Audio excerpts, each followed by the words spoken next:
our show this morning, Rosanna, Scott, and Anita. Hope Good everybody's morning. Good doing morning, good. Good morning, Yeah, Revolution. Morning. we have been a really busy week. Lots of stuff going on, and let's get to it. The pandemic is coming to an end. We're going to be discussing how corporate profits are up, but wages not so much. We're going to be discussing the war on education and its implications for, well, education and the IQ of the American public. Some people don't like that word, but it don't bother me too much. And then finally, we're going to be talking about this is Passover week, isn't it?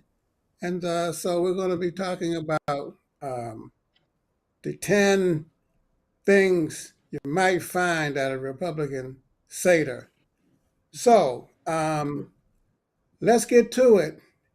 I saw an email last night from one of our clubs in Manhattan, and it said, "Hey guys, we're meeting next week, but it's not going to be in person because the rate of infection of COVID is going up. And so we're going to meet on Zoom."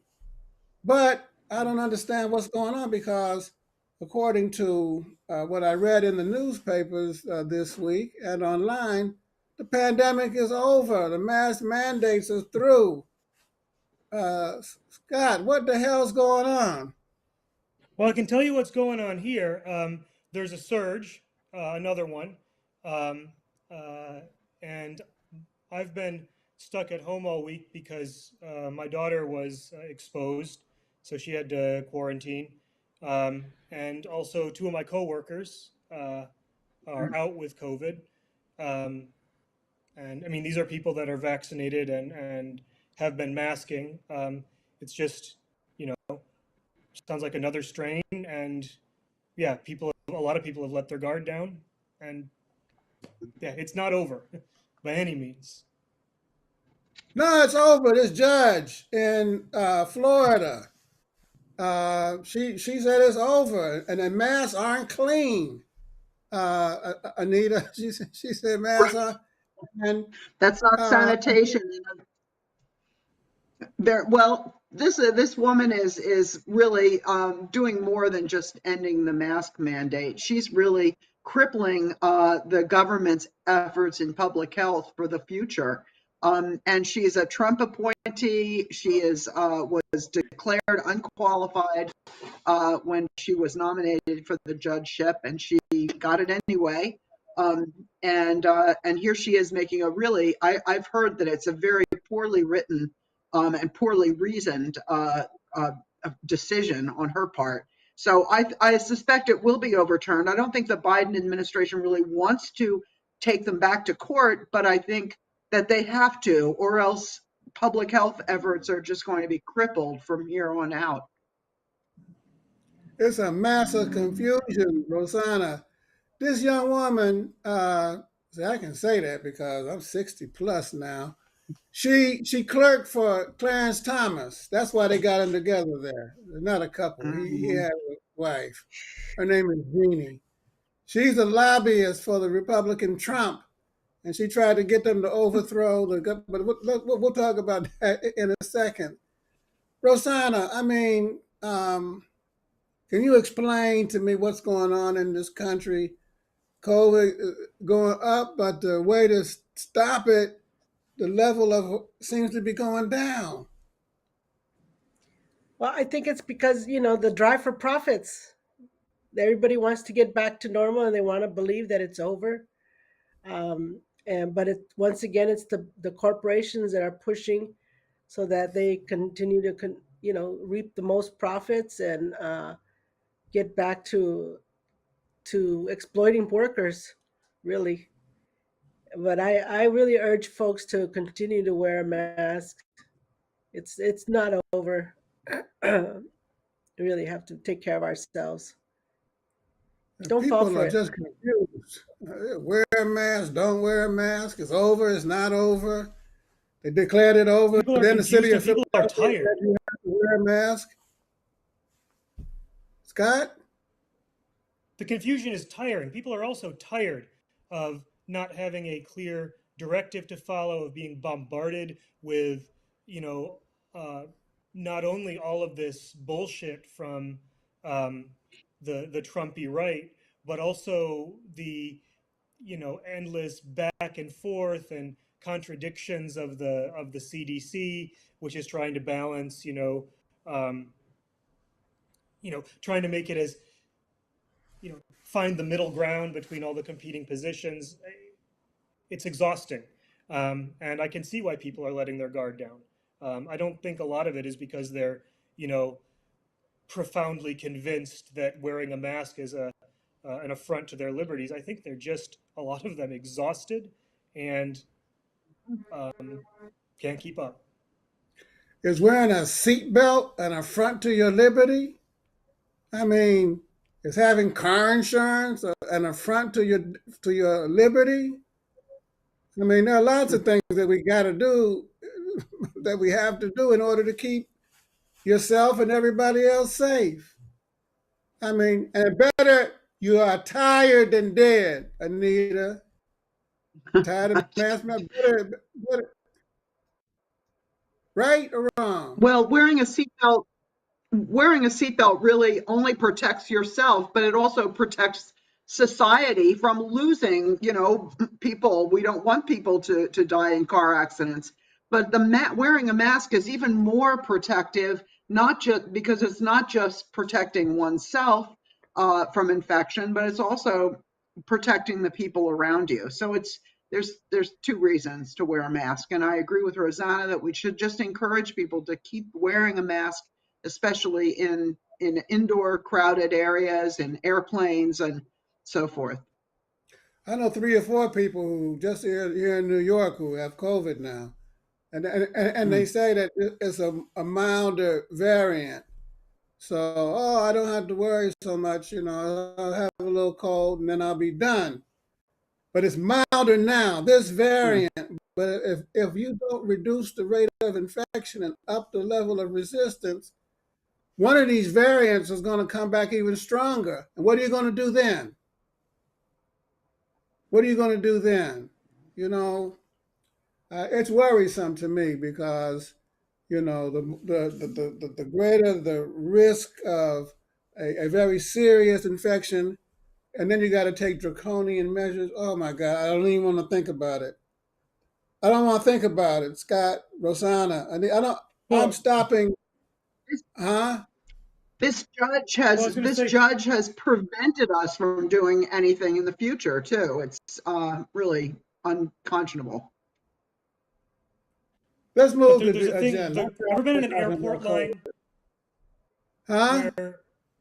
Ever been in an airport line where it's basically an orderly line until 1 or 2 people start looking like they're going to cut or start like trying to cut in, and then it just becomes like a chaotic mob where nobody feels like they're going to be able to get their fair spot in line, so everybody starts pushing. I think that's where we are with the mask thing. I think that there's this small minority of people that have been so against anything, doing the bare minimum out of consideration for other human beings, that now everybody is starting to get that, I better, I'm going to stop wearing a mask too. Why is it okay for them not to wear masks and I still have to wear one? Or part of the problem of not, nipping that anti-mask movement in the bud, I think. It just encourages, bad behavior. And add to it, corporate profits are up and inflation is up and wages are down. How people in LA, how much y'all got to pay for gas in Los Angeles, Rosanna? Well, right now it's actually gone down to $5.50. Oh, Mm. $5.50 a gallon. Yeah, but it's Well, gotten good thing up you to all have a great $6. public transportation system where you can get from any point to any point with a minimum of fuss. That is not the case. We don't have that Everybody here. drive in LA, right, Rosanna? What's that? Everybody drives in Los I Angeles. said, Oh yeah, everybody drives. You just can't go anywhere without having a car. We don't have that good public Hmm. transportation that you all have out there. Not at all. And in Ohio, Anita? Um, in Ohio, I was just getting attacked by my cat. In Ohio, gas prices are up.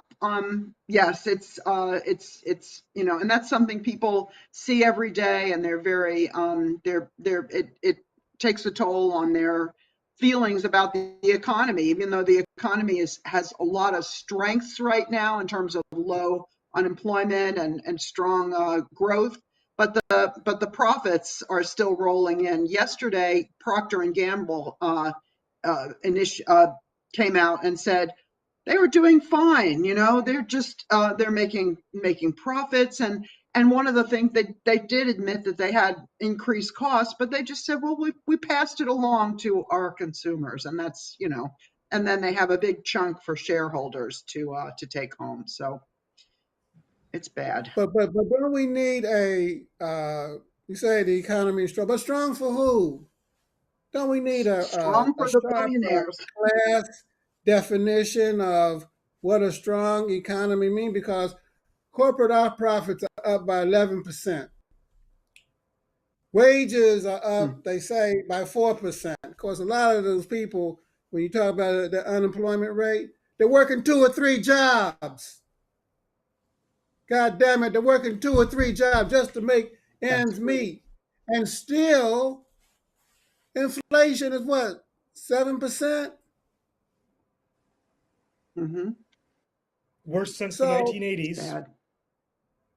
what do you say, Scott? The worst since, I think 1984 now was the last time it was this bad in terms of inflation. Rosanna, you need a revolution in Los Angeles against them gas prices. I mean, Yes, we y'all need to do. ride. We need people to What if step it up. everybody had to sit in on the LA freeway? That'd be great. Well, we already You just sit on the sit LA there. freeways. Huh? We already sit on the LA freeways. That wouldn't work. No, It's already everybody standing still anyway. I'm gonna come up with a exactly. better tactic. I want you to All suggest it right. to the masses in Los Angeles. But one of the things that is happening as a result of this increase in corporate profits, 11%, and the stagnation of wages, because really they're stagnant. I mean, if inflation is higher than what you're getting in, you ain't going nowhere. You're not even standing still.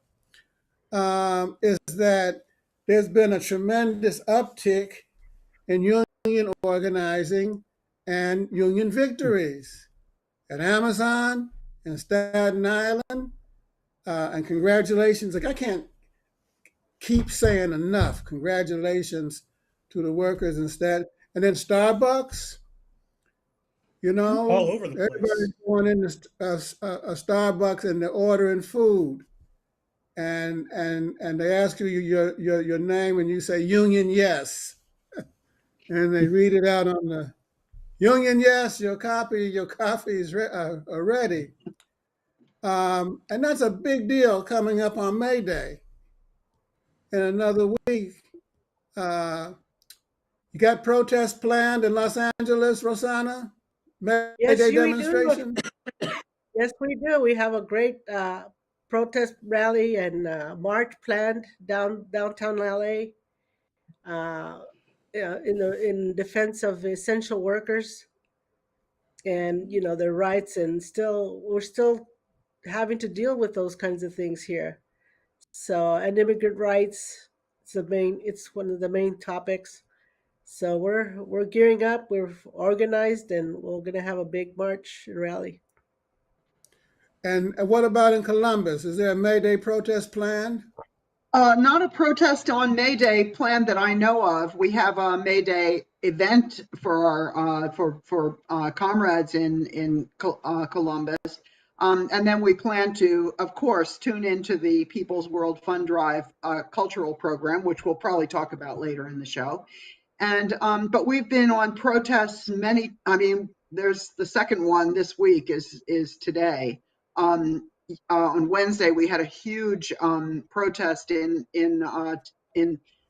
standing up for the Columbus Education Association and their upcoming contract negotiations, and really going after the developers who are getting a lot of tax abatements, which take tax revenue away from our schools.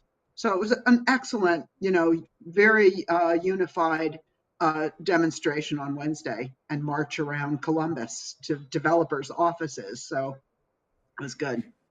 And I saw y'all marching out there with the party banner. That's right. Big banner. What was the reaction? Well, we were welcome there. We actually called and made sure we had permission to carry that banner, and the Columbus Education Association said, sure, no problem. So we were there with permission, and people didn't seem to have a problem with it. They were happy that we were there. We were there in some numbers supporting CEA, so it was good. If you want to know what the Communist Party does, we support teachers in their efforts to get a higher wage. We support striking Starbucks workers and those who are trying to organize their unions. We support people fighting racist violence. We support the workers at Amazon who are trying to organize a union and who are winning victories. And you can go to our website at cpusa.org and you can find articles about the work that the party does each and every day. And we're also fighting that terrible war in the Ukraine. And we want the Russians to withdraw. We want the United States to stop sending arms. We want the people and the working class of Ukraine to be able to determine their destiny. And that begins with the unbanning of the Communist Party of Ukraine. Can I get a witness? Scott, do you agree with me? Yeah. Yeah. That was easy. There was a PW article not long ago that said, that pointed out that, why was the Communist Party banned there? It wasn't just because of the old, Nazi hatred of the Soviet Union and whatever. It's also because the Communist Party was the main obstacle in the legislature to programs of privatization. Right? So the financial interests that are pushing Ukraine's integration into NATO and the European Union were very, very interested in having the Communist Party out of the picture, even if it meant, it was in no way in line with the professed ideals of, plurality and multi-party democracy and whatever that the U.S. and the European Union always preach. But the Communist Party was just too big of an obstacle. And we know what it means to be banned. We were banned in this country. They put us in jail. They put the Communist Party leadership up under the jail for thinking. That was the charge. Rosanna, conspiring to think, conspiring to teach the violent overthrow of the U.S. government. And Elizabeth Gurley Flynn gave a wonderful defense. It's one of the 100 best speeches of the 20th century. Look it up. Put Elizabeth Gurley Flynn 100 speeches, and you'll find a wonderful defense of the party, including this lie that we were trying to violently overthrow they violently overthrew us, put us under. So that's why this banning of our party, Rosanna, in the Ukraine just really gets under my skin. And mine too. That's exactly what we know what it's all about. They could say whatever they want to say, but we know that we have the answers for the working class, and we have the strategy and the tactics, and we're the biggest threat to capitalism. So they're going to try to find ways to ban us. Speaking of teaching, there's a war on education taking place in this country. They're banning books. They're banning Disney. You know, that's another.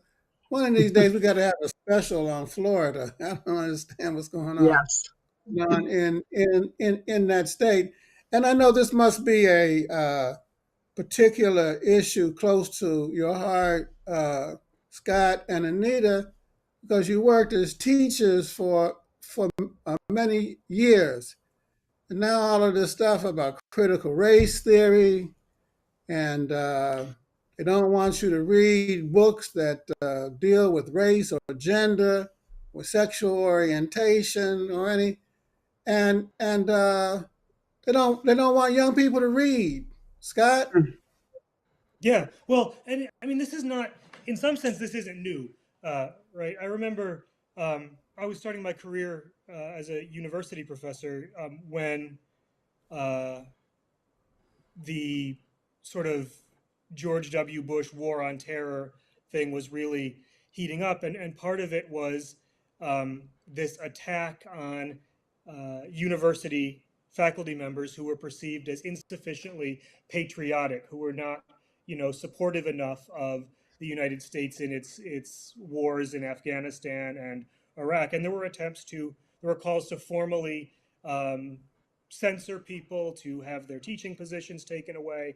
And this is, I mean, it didn't really go anywhere to any great extent, but this is a development out of that. It's the same thing, trying to use the state as an instrument of ideological control and crack down not just on what students are allowed to hear, but on what teachers are allowed to say.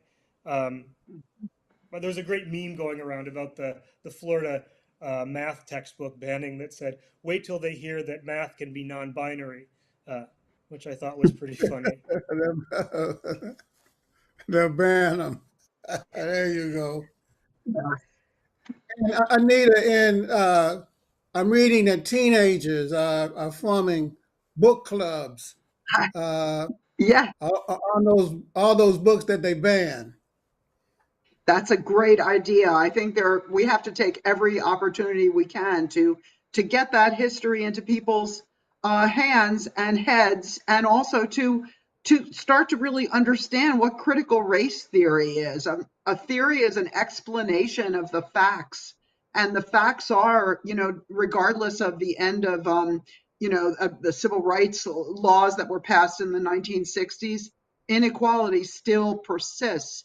And the critical race theory is a way to explain that as part of the structures like laws and other things that are embedded in our society, and that's what explains the inequality. So I think critical race theory is a good theory. It explains facts that otherwise cannot be explained.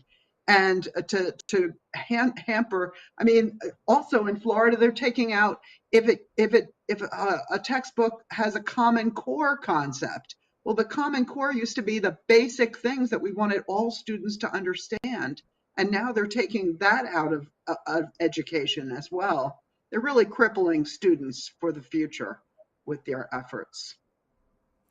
So read And those next thing you books. know, I mean, and it's so important for a people to have a rounded understanding and balanced view of the world, and to be exposed to different points of view, even if you don't agree with them.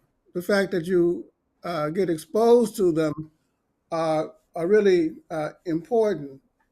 And if this country wants to remain competitive with other countries around the world, um, you know, they keep complaining about the China prowess of the Chinese people and their leaps ahead in science and technology and literature and so on and so forth. But at the same time, they're reducing the ability of our youth in this country to think critically.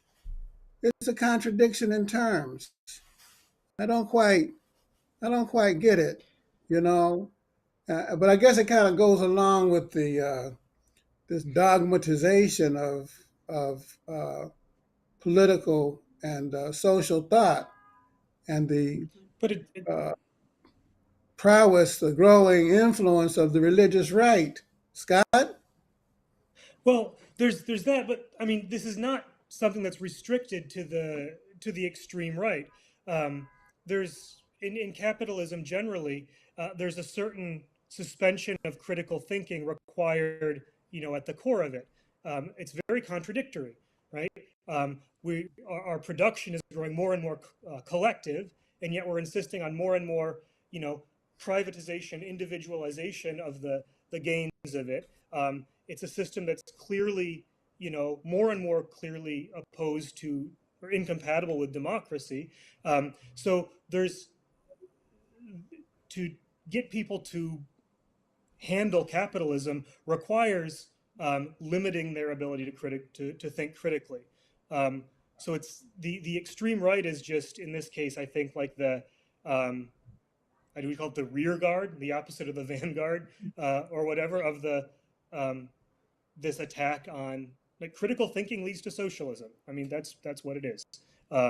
So that's where all this is going. One of the things that I want to know where it's going is what has Mr. Biden decided about the student loans? Oh, they postponed them again. That's a good thing. I wish they would just cancel the goddamn thing, but there was another postponement, which I guess we should applaud.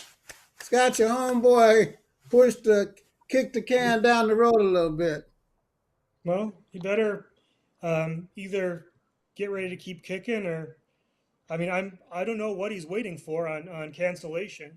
I keep telling him, no, it's long overdue. This is a crisis that's brewing, and even if it doesn't explode into a full blown economic crisis, it's a huge just drag on the ability of um, young workers, in particular, to um, find the kind of jobs where they can innovate and move things forward. It's ridiculous to have an entire two generations now burdened with ridiculous amounts of student debt. This week, Yes. the Jewish people are celebrating the holiday and having Passover Seder and all of the reading of the Haggadah and all of that. And we came across, I don't know if everybody read it.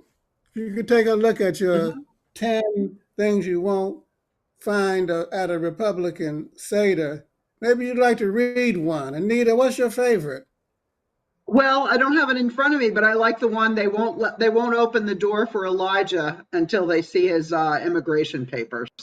Not I thought bad, that was not bad. a good one, and I got it. So Um, that was my favorite. Scott, do you have a favorite? I liked the Afikoman is hidden in the Cayman Islands. Um, there's it's if I remember correctly a piece of matzah that's set aside at the beginning and put in a special sort of container and hidden, and children look for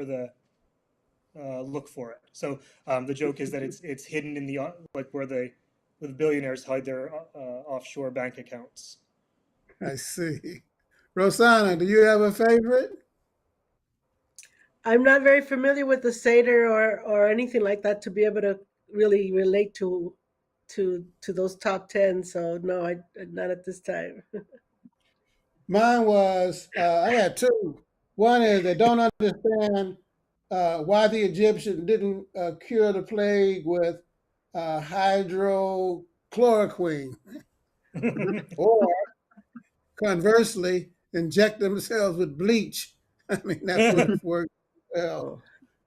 And then the other one I thought was, or maybe you said this, they attacked Moses for negotiating a deal with the Pharaoh. because why would we want to negotiate with our enemies? That was another one.